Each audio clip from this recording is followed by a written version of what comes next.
கொஞ்ச நாளைக்கு முன்னாடி நம்ம வயலில் சூப்பர் நைப்பு கரணைகளை வந்து நடவு செஞ்சுருந்தோம். அப்போ தாத்தா ஒரு விஷயம் சொல்லியிருந்தாங்க. கட்டாயத்துக்கு ஒன்ற கரணை தான் நல்லா முளைக்கும். நீ பார்த்து பார்த்து ஒன்று நல்லா முளைக்காதுன்னு சொன்னாங்க. ஸோ இந்த விஷயம் எதுக்காக சொன்னாங்க அப்படின்னு சொல்லி பார்த்தோம்னா, அன்னைக்கு கரணை நட்டே ஆகணும். ஆனால் அன்றைக்கி ஆட்கள் பெருசாக இல்லை. அதே மாதிரி எங்கள் 2 பேர்த்துக்குமே டைம் இல்லை. ஏன்னா தாத்தா ஒரு 10 மணிக்கு ஆடு மேய்ச்சல் கொண்டு போயிடுவாங்க.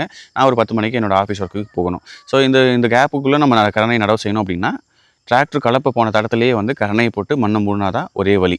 சரிங்களா? ஆனால் நான் என்ன சொன்னேன், வாய்க்கால் போட்டு கால் போட்டு அதுக்குள்ளே போட்டு தான் நம்ம மூடணும் அப்படின்னு சொன்னேன். அப்போ தான் இந்த வார்த்தை வந்து சொன்னாங்க. ஆனால் தாத்தா சொன்ன மாதிரியே கட்டாயத்துக்கு ஒன்று கரணை சூப்பராகவே முளைச்சிருக்குங்க. ஸோ இங்கே பார்த்தீங்கன்னா எல்லாமே தெளிவாக தெரியும் உங்களுக்கு. ஸோ இது மாதிரி நீங்களும் உங்கள் தாத்தா சொல்கிற பேச்சு கேட்டு அது வந்து ப்ளஸ்ஸாக உங்களுக்கு வந்து வந்திருக்கா அப்படின்னு சொல்லிட்டு மறக்காமல் கமெண்ட் செக்ஷனில் கமெண்ட் பண்ணுங்கள். இந்த ஒரு இன்ஸ்டன்ட் மூலிமா நான் கற்றுக்கிட்டது என்ன அப்படின்னு சொல்லி பார்த்தோம்னா, ஒரு விஷயத்தை நம்ம செய்யணும் அப்படின்னா இந்தந்த பொருளாக இருக்கணும், இந்தந்த நேரம்லாம் ஆகணும், இவ்வளோலாம் இருக்கணும் அப்படின்னு சொல்லிட்டு நம்ம அதுக்காக வெயிட் பண்ணாமல் நம்மக்கிட்ட இருக்க ரிசோர்ஸ் வச்சு எப்படி ப்ராப்பராக சிறப்பாக பண்ண முடியும் அப்படிங்கிறத பார்த்து நம்ம செய்யணும் அப்படிங்கிற விஷயம் எனக்கு புரிஞ்சுதுங்க. உங்களோட கருத்துக்களையும் கமெண்ட் செக்ஷனில் கமெண்ட் பண்ணுங்கள்.